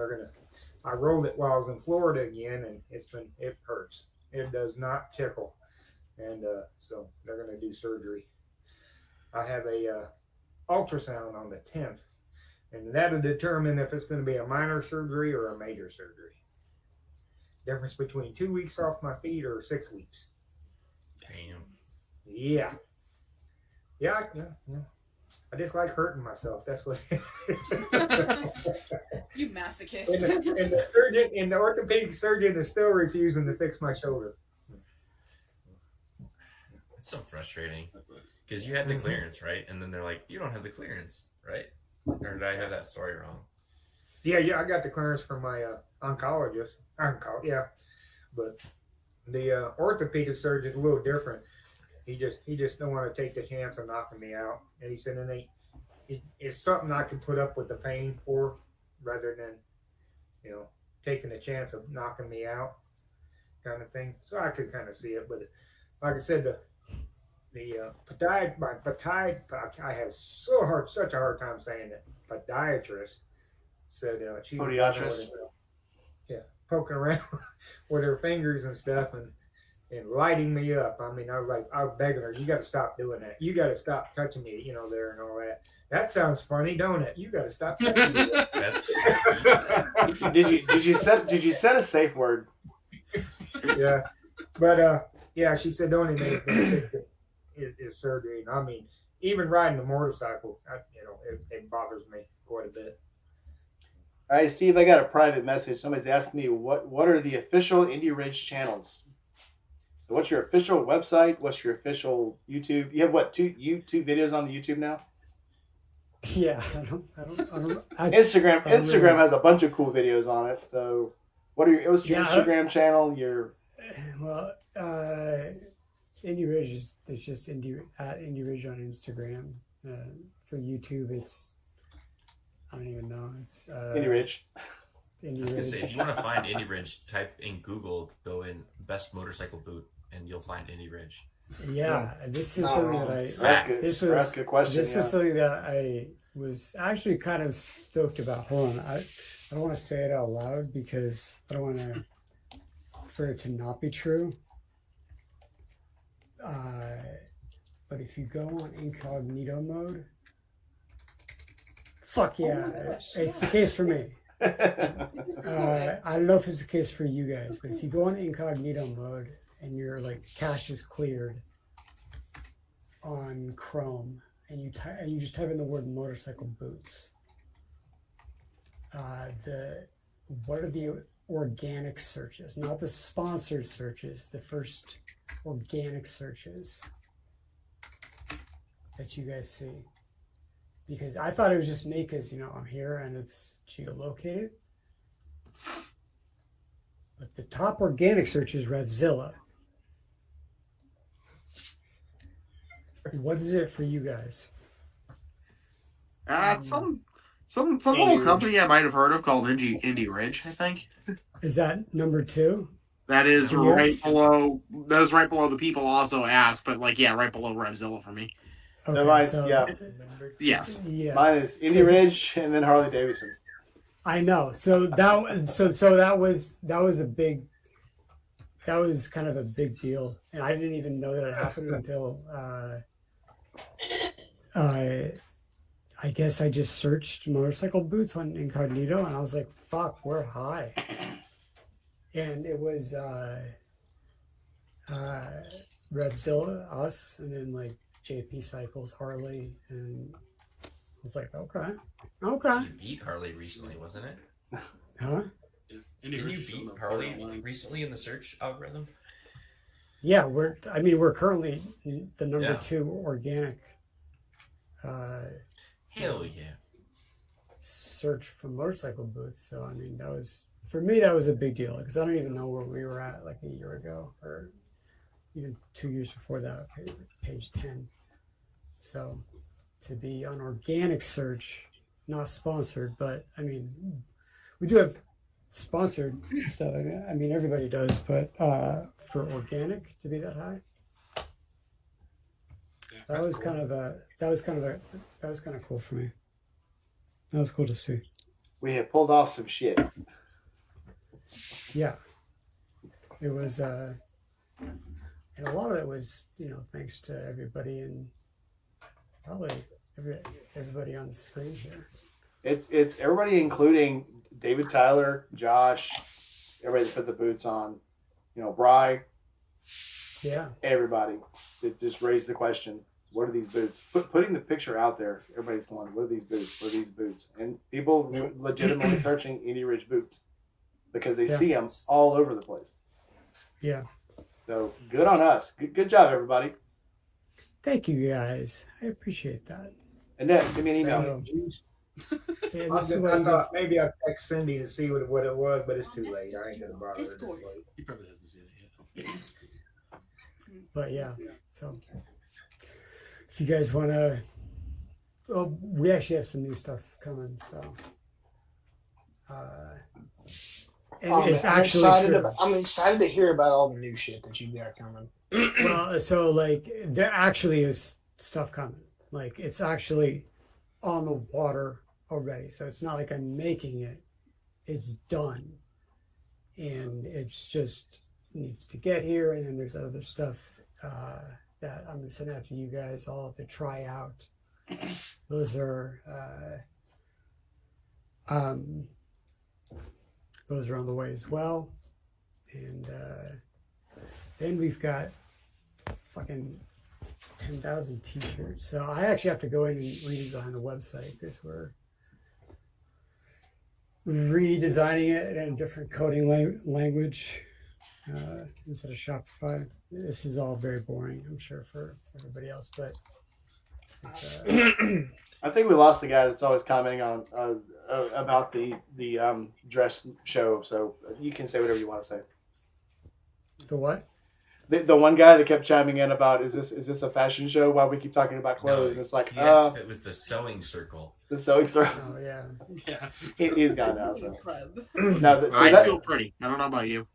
Hey, so this guy feel pretty. This stuff is so pretty. No. This stuff is fascinating. This stuff is fascinating to me because it's something that we did. So. Yeah, I love it. And I get to, so when I go through Slack and I see all the comments in there that you guys don't get to see, I think that stuff's fascinating. And how hard everybody works to make that website click. So, and you guys don't get to see all this shit, but there's a lot of shit going on. Arrows in the wrong place. The pictures pop up too big. The wording is too big. It's like, Steve is a stickler on making everything. You think you guys are a stickler on I can imagine that, honestly. Stickler on the website and how it's presented and how it pops up to the average user. He works hard on that. Everybody does. Let me just say that. Everybody. Oh, that hurts my heart. I just looked at the new Bluetooth headset from Lex, and oh, that hurts my heart. You can always go Cardo. No. Okay. And my Cardos don't fall apart. You've been a good boy. It wasn't. We never had an issue with our Lex. It was always the mount, but that was everybody had issues with those. But I mean, the G16 are phenomenal. I love my G16. I'm probably just going to get a piece of 2-sided tape and slap it back on there. Velcro. That way you can still take it off if you want. Oh. Yeah, That's what we did. with our. That's what we did with our doors. But I do like the whole idea behind the Novus that it can, like, it doesn't require all the extra bullshit steps that me and Nar were trying to figure out at one of the campouts. I think it's still only Bluetooth for other brands. Cardo will Bluetooth to anything. Yeah, well, Lexan does too, but Yeah, Lexan But does too. Lexan's a Lexan, so Really, though. So, yeah, it's better. Lexan's better than Cardo, yeah. Yeah, Lexington's way better.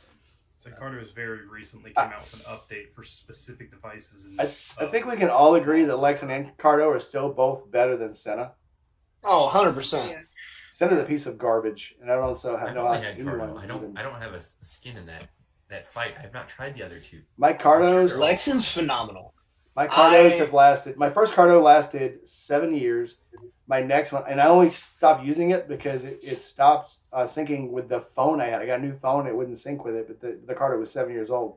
This one I've had now for 8 years, and it's still kicking. And they still keep doing updates for it. So until it dies, I'll keep it, and it's great. Yeah, I had a Cardo Tapatalk Slim, I think it was, and Jada dropped my helmet one day and snapped it in half. And I had been looking at Lexan for a little bit, and I just bit the bullet and bought a G16. I've been in love with Lexan ever since. And then I was talking to I think it was Dev in the Goon Discord, and him and Annette were like, "Yeah, the what is it? The Novus is so much louder." I'm like, "Oh, Yeah. I like the sound of that."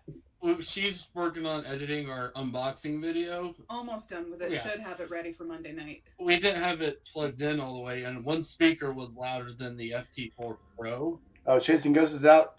Later, Chasing Ghost. Thanks for coming in. Have a good one, Enjoy Chasing having you. Ghost. Yeah, see, but one speaker was louder than our FT4 You didn't Pro try to at full volume. feed off. Wow. So, and it's all, and the mesh is kind of nice because you can still listen to your music while talking. Oh. And then you forget that you have the mesh on while you're singing, and then you try to and then you see him laugh. Well, I did that on accident on the Cardo. I went to, so me and her were out, and I did something, and all of a sudden I'm talking to her, but the music is still playing, and I'm like, oh crap, it's fucked up because now, and I didn't know it was something that I actually did, and I didn't find out until later because she doesn't ride with me except for maybe, I don't know, maybe every couple of months, and we'll go for big long rides and stuff. So it's by the time mine updates and hers doesn't, I had done something trying to get it flipped over to her, but the music was still playing. I'm like, oh shit, I broke it. What did I do? Did not knowing that's something I actually did. Now I know. And the Okay, So- you can go now. Right. In the after show, there's something else that we got to discuss, but I'll save that. We'll put a pin in that for later. I was gonna Reminding have myself now. I was gonna have a special guest tonight. The girl that actually designed my last two logos. She's a high school student trying to get into art school. It's her senior year, and she designed the raindrop skull logo for me, and she also designed another one for me. And she was going to get on here and try to hype, making logos for people because it's a new thing she wanted to do. She definitely needs to be in art school because those are badass. Yeah, she did. She did very good work. So she was going to try to step in tonight. She just texted me and said that she's having problems with her internet. So we will look for her. If you guys want to know, she is. I put her in one of my things, but her name is Amina. I mean, I'd rather have problems with my internet than what I had when I got to the hotel at Fort Campbell. When I went to turn the computer on and it gave me a nice double middle finger and said, "Fuck you." And turns out the graphics card has just decided to go fuck itself. Oof. That's all. So, I mean, the computer's happy. It got an upgrade to a 3060, for those of you that know what the fuck I'm talking about.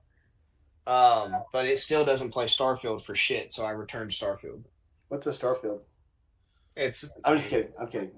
I was about to say, it's Fallout. I looked forward to Starfield until I started hearing about the bugs. I always wait till stuff's actually working before I get it, unless it's a Halo game. But the last Halo's a day one buy. Halo's a day one buy.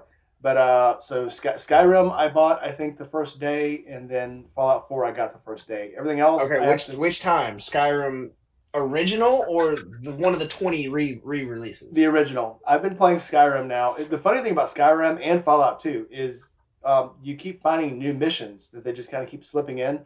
And one of them, I didn't even, you see these on YouTube once in a while, like hidden missions that you didn't know were there. They've been there all along, but you have to go through a certain sequence to get to the missions. You have to make a certain. Grand Theft Auto. It's Which, speaking of, I really hope that the YouTubers get their moment to shine in the new Grand Theft Auto, since it's based on fucking Florida. There better be a Josh lookalike in there. Are you talking about Probably a not. secret swamp wizard working on a broken down bike on the side of a road? I would love to see that shit. That would be amazing. Shovelhead down the road. Did you guys give any thought to my proposal on that, though? You walk up to him and it's just like, "What's up, you fucking weirdo?" Meetup in not Florida. Oh yeah, virtual meetup. Yeah, because if you look at the map, I mean, it's very clearly a facsimile of all of Florida, and you can tell where Tampa Bay is supposed to be. So if you just sort of do the math, it's like, oh yeah, Valrico would be about right about there. So we can play the Miami. We can play the Miami version of Fallout and just all meet there. I'm just kidding. That works. I love Fallout so much. It'll only take me like 5 minutes to re-download Fallout 4. I did just start a new Skyrim playthrough, FYI, so very timely. I am actually playing something with the wife and one of my buddies that I went to basic training with called Void Train. I heard of that one. If any of you had played a game, it's an indie game called Raft, or what's another one? The Forest. But basically, you're just you get sucked into a void, and you wake up and you're on this train, this little like train with the little fucking, I forget what it's called. Cam pump. Yeah, the cam pump. I don't know how. And that's how you start. And you're just on this track in the middle of nothingness, and you're surrounded by like elements from Norse mythology. And you have to run around and float around and collect a bunch of scrap and shit and like build your train out. It's still in pre-release, but the story they have built so far is actually really good. They've come a long way since I bought it like a year and a half, 2 years ago. For those of you that are interested in nerds like me, I love indie games. I'll go on Xbox, find an indie game for like $1, play it for like a week, and I've made my buck on it. And those are on Xbox all the time. Mm-hmm. A lot of them are cool. A lot of them are dumb. A lot of them are like 16-bit, 32-bit, but they're just fun to play because you basically paid $1 for them, and you get your buck of playing something else besides the game that you've been trying to mine on for a month. Heck, me and my friend would sometimes go through all the free stuff and just pick out random games to try out. There was one, I'm trying to remember the name of it. It was like I think it was called Survive or Try Not to Die or something. But basically, it's Don't like Starve. It wasn't. my Don't wife Starve. fucking loves Don't Starve. Well, I can't stand it. This was an indie game, and it was like you parachute into the woods in the middle of Canada, and I'm already down. You have to literally the first time I played it, I survived a minute. I froze to death because I was trying to run through the snow, and I got hypothermia, and I had dehydration. So the next time, as soon as I landed, I started trying to walk really slow, and you got to watch your exertion meter, your body heat meter, and your hydration meter. You got to watch all of them. As you start moving too fast, your body heat will start going up, and then your dehydration meter starts coming down. So you had to walk really slow, find sticks, make a fire. Then you had to melt snow, and I was like, okay, I got this. This is cool. You just got to get water. You got to melt snow. Cool. And then I started walking towards the cabin. I said, cool, I get inside the cabin. I get attacked by wolves right outside the cabin. So the next time I'm like, okay, I have to get a weapon. So once I got my fire, I got my water, I got my snow, then I got a club. I started walking toward the cabin. A wolf attacks me. I hit it with a stick. It runs off. Okay, cool. That's what you got to do. You got to chase the things off. I open the door, get inside, build a fire, and then it says you're tired, so you have to rest. While I was resting, I died of carbon monoxide poisoning. It's like, what the you can't win this fucking game. The longest I went was two game days, and then I would still die. Because I would either starve to death, die of dehydration, or get outside and couldn't get to a shelter, and I would die of hypothermia. It was crazy. It was a very intriguing game. Because like, okay, now I've got it. No, I'm still dead. Now I've got it. No, I'm still dead. There's always one more thing you have to figure out that you have to do. But yeah, 10 of 10. Highly recommend. Once you stop cussing, you can play the game. I learned new cuss words playing that game. I really enjoyed. I'm going to sing his praises. I really enjoyed Void Train. Excuse me. I caught it on sale when it was like $7, but full price it's like $30. But again, you're buying a pre-release version of the game. It's like when I got my wife. What was the name of it? Subnautica. That's a phenomenal fucking single player game. Yep, I got it when it was on gold, and I played it, and I really didn't catch to it because I wanted to get back to Skyrim, sue me, but I'll eventually play it again. Matt plays DayZ. Of course he does. You're probably one of the fucking assholes that run around and hang out with a sniper rifle in the fucking woods while you're waiting for everybody else to run around and collect supplies. I did find a very cool dollar game called Gravel. It's on Xbox this month. It's under the gold bargains, but it's a off-road racing game, and it was $1. And I thought it'd be like something really cheap, like old off-road or something. And it's actually a very good game. It's on the level of Dirt 4, Dirt 5. Very cool game. Okay. But it was $1. It's $1 this week. That's it. So if you want to get on there and get it, it's $1. You can't argue with $1. Yeah, I've been playing Baldur's Gate 3. I've thought about getting it. How is it? Okay, my one dog has his nose up the other one's ass, and they're both asleep. Jody, come look at this. Pretty good. I mean, that's a dog's life. Living a dog's life. All right. I gotta show you. This is.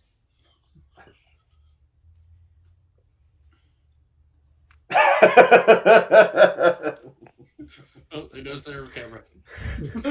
Camera shot. No. Ixnay, abort. Only if you pay me. Only on OnlyFans. What was it? There was one of my wife's friends was going to start selling pictures of cat feet on her own website and call it pussyfooting. Hey, people pay big money for them toe beans. Yeah, that's big money stuff there. Food's on the way, baby. We're coming to a close, so let's talk about final thoughts. So Matt, let's start with you. Everybody have a Merry Christmas. There you go. That's my final thought. Is that good enough? Sure. Everybody got quiet. I'm like, Merry Christmas. Nope, that's perfect. Merry Christmas, Matt. Merry Christmas, Matt. All right, Mad Yankee. Mad Yankee, fire away. Oh, see. I mean, it's the season of giving, so just try to stay in the spirit of that, and goodwill towards all men and whatnot. I don't know. I don't have anything witty to say this time. Didn't give me enough time. That's good enough.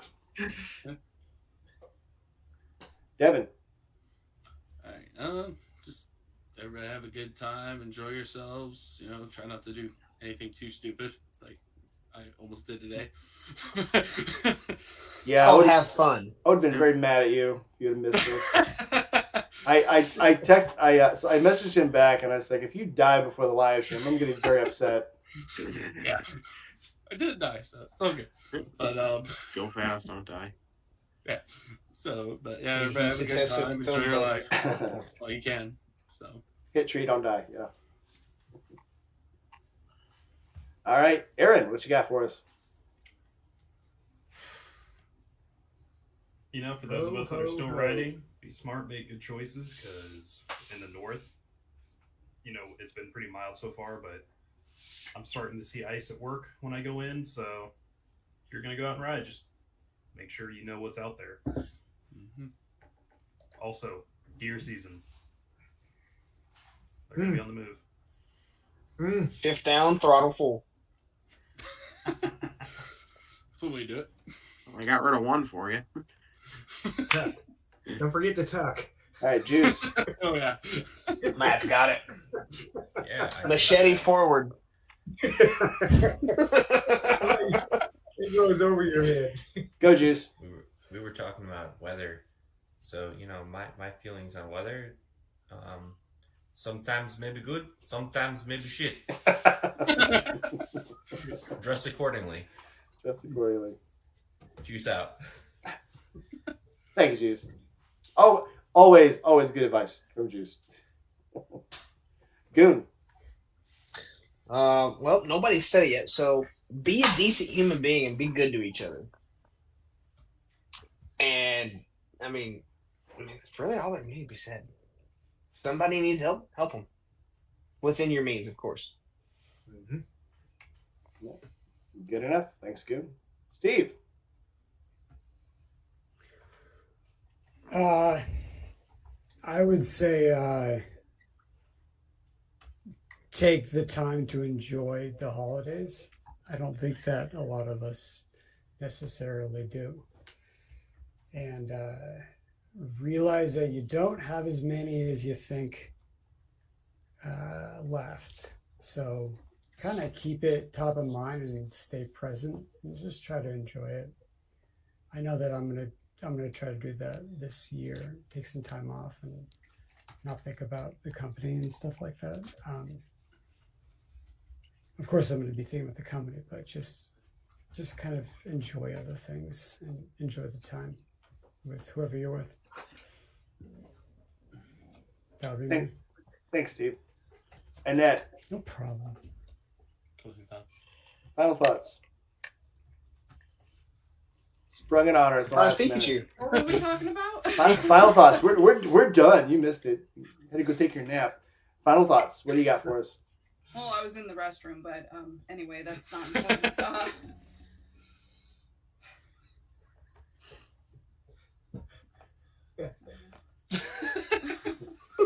Thanks, Annette. Always a Sometimes maybe good, sometimes maybe shit. always good insight. Final What thoughts mad are liver. cricket noises right now. We'll come back to it. It'll hit her later. All right. As always, Come on, if shower. you can be anything, be nice. I'm going to add to that and say, try to do something nice for everyone, any chance you get, even if it's something small.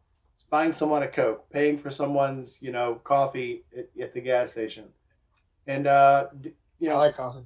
being that it's the time of year, offer someone a ride on your motorcycle. If you want somebody wants to know what it's like to be on a motorcycle, I'm going to take somebody out tomorrow that's never been on a motorcycle. Take her for a trip. Or just offer them a ride. So yeah, just walk up to another grown man and say, "You ever sat on a grown man's lap? Get off. Let's go. Let's go." That's Mike's favorite thing to do. But yeah, so just offer somebody, if you got a friend, if you got an older person that lives in your neighborhood, offer to do an oil change for them. Offer to rake their yard. Offer to shovel their lawn or shovel their walk if you guys are up north.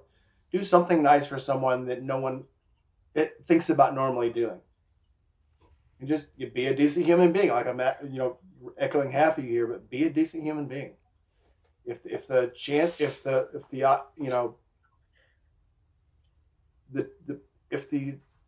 what am I trying to say? I just lost all of my verbs and vowels. He's getting old. If you have the option of doing something nice and being a smart ass and winning extra points inside your own brain, do something nice. Do something nice. We always say be the bigger person, but if you have the option just to try to save your own face and try to make yourself look good, don't do it. Do the right thing. Do the humble thing. Stephen Covey used to say, whenever you're talking to someone, seek first to understand. If someone that you normally is a very nice person, is a good person, for no reason all of a sudden starts being a jerk, ask them why. Ask them if everything's okay. It's like the meme where the guy's like, "Hey, you ever thought about boiling a horse and making something that'll stick two things together out of it?" And the guy next to him goes, "Dude, is things okay at home?"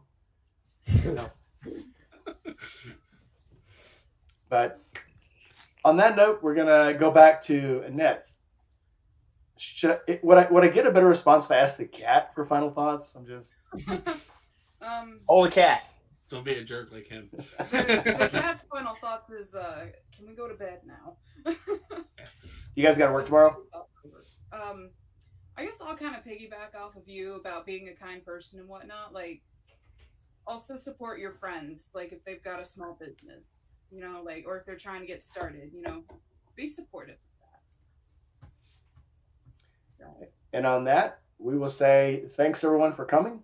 And I hope you had a good time. Make sure you hit that like, subscribe button, comment below. It really helps me out, keeps the channel going. I mean, like, not that the channel's ever going to go anywhere, but it sure would help if, you know, hit that like and subscribe, because I'm still trying to break 1,000. And bring a friend in. Tell us all hi. So we all have channels. We all have. Oh, Yankee, before we end, Yankee's starting a channel. Tell us all about it. Well, it's in the preliminary stages right now, but now that I finally have, if anyone has been paying attention, a working computer rather than just doing this normal cell phone bullshit, I'm starting to explore the ideas of creating a channel, looking into some different video editing software. Still need to figure out a camera solution and a whole bunch of things that require funds that I don't possess at the moment. But we're in the preliminary stages. So we're getting there. So we're looking for good things from you.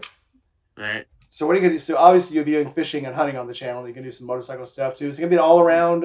Watch me go. Look what I can do. Mad Yankee, hunting, fishing, shooting, riding, and everything that happens in between.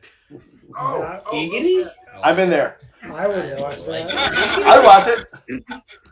I always say, so anybody that asks about making a channel or doing YouTube stuff, they ask me, you know, how to do it, what to do. I say, do things that you think are interesting, and I promise you, 1/10 of the population are interested in the same things.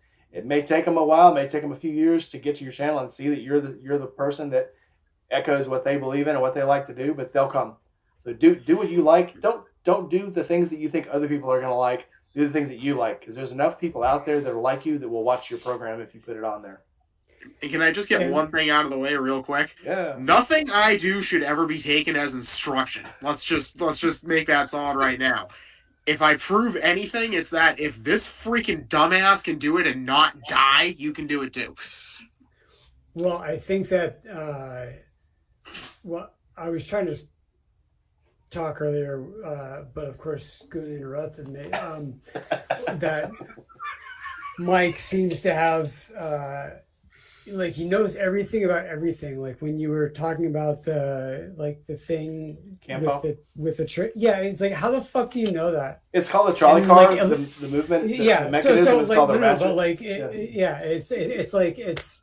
How do you know like the I'm answer old. to every question? I'm old. I've Like seen shit. but I pulled like a fuselage piece or like a plane piece, and you're like, oh yeah, it's that, and it's like, what? How? And so on that thought for Mad Yankee, you're kind of in that same vein, and the stuff that people go to YouTube for, in my opinion, is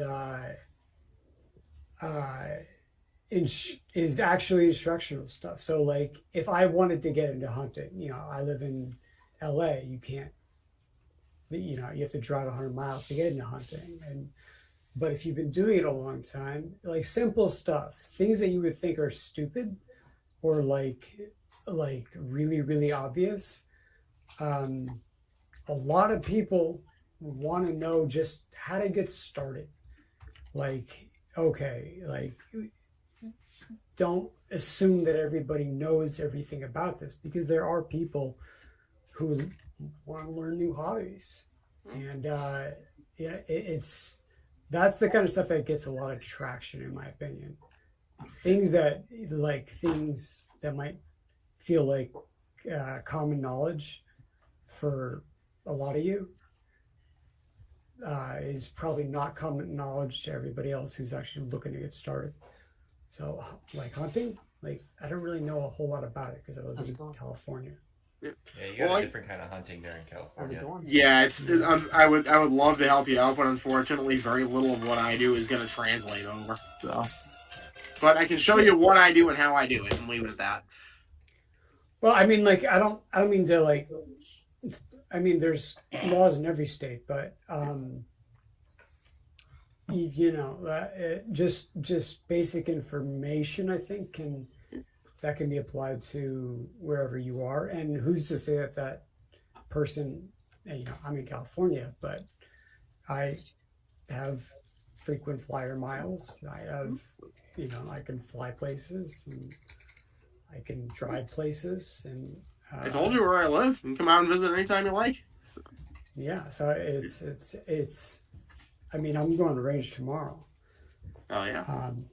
So, but that's really as close as I can get to like, just practicing shooting. But that kind of stuff, I think you would be really good at. So I think that's pretty cool that you're starting a channel. Well, I appreciate that. So, you want to know something horrifying? I am, in fact, technically a New Hampshire Fish and Game certified hunter safety education instructor. How's that horrifying? I want some training. Well, basically, I just had to take a quick class. But yeah, I mean, anyone who comes out here, like I said, I can't tell you that it's the best way of doing things, but I can show you how I do it and what I do and how I do it. And that's like as I get older, and Mike probably realizes this too, is that you think that everybody already is smarter than you, or has just a lot more knowledge than you, and you realize eventually that's not true, that we're all just like high school students, and we just think that everybody's just like much more intelligent and knows things better, when in actuality you probably know a lot more about and are proficient enough to talk about a lot of topics than the average person. So thank you, appreciate that. Don't shy away from it. Like, start with easy stuff. Show them how you do it. You don't even have to preface it with I'm not an expert, because this is the way I've been doing it for a long time.